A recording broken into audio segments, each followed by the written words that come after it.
మంది ఉద్యోగరీత్యా కానీ, వ్యాపార రీత్యా గానీ, లేక అనేక సందర్భాలలో దూర ప్రయాణాలు చేస్తూ ఉంటారండి. ఉద్యోగ పరంగా కూడా తరచుగా ప్రయాణాలు కూడా చేస్తూ ఉంటారు. దూర ప్రయాణాలు చేస్తారు, తరచుగా కూడా ప్రయాణాలు చేస్తుంటారు.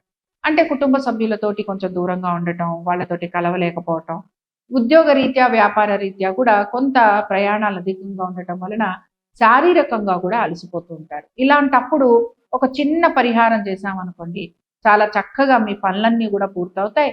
అలాగే మీ రిలేషన్‌షిప్ ఏదైతే ఉందో, మీ సంబంధ బాంధవ్యాలు ఏవైతే ఉన్నాయో, అవి కూడా చాలా గట్టిగా ఉంటాయి. అవేమిటి అనే దాన్ని చూద్దాం. ముందుగా ఏ రోజైతే మీరు ప్రయాణం చేస్తున్నారో, ఆ రోజు నలుపు దుస్తులు వేసుకోకుండా ఉండేందుకు ప్రయత్నం చేయండి. అంటే బేసిక్‌గా ఏంటంటే, కొంచెం నలుపు వేసుకోవటం వలన కొన్ని కొన్ని పనులు అసంతృప్తిగా లేకపోతే అసంపూర్ణంగా పూర్తవుతూ ఉంటాయి.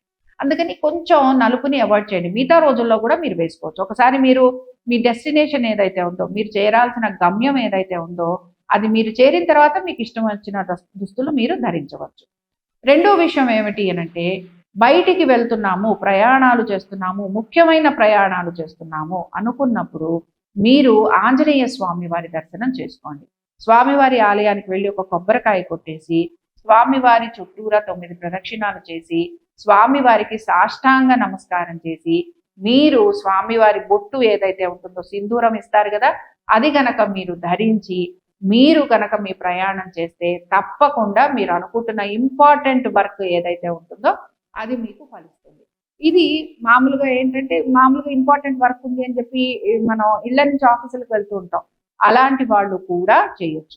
కాబట్టి ఇది ఎప్పుడు చేయాలి అనంటే, ప్రయాణం ఏ రోజునైతే అనుకుంటున్నామో ఆ రోజున పొద్దున, మీరు సపోజ్ ఈవినింగ్ ప్రయాణం అయితే పొద్దున పూట, మీరు పొద్దునే ప్రయాణం చేస్తుంటే ఆ ముందర రోజు రాత్రన్నా చేసేందుకు ప్రయత్నం చేయండి. తప్పకుండా మీకు ఫలితం కనపడుతుంది. అలాగే మీరు అనుకుంటున్న పనులన్నిట్లోనూ కూడా మీకు విజయం అనేది లభిస్తుంది.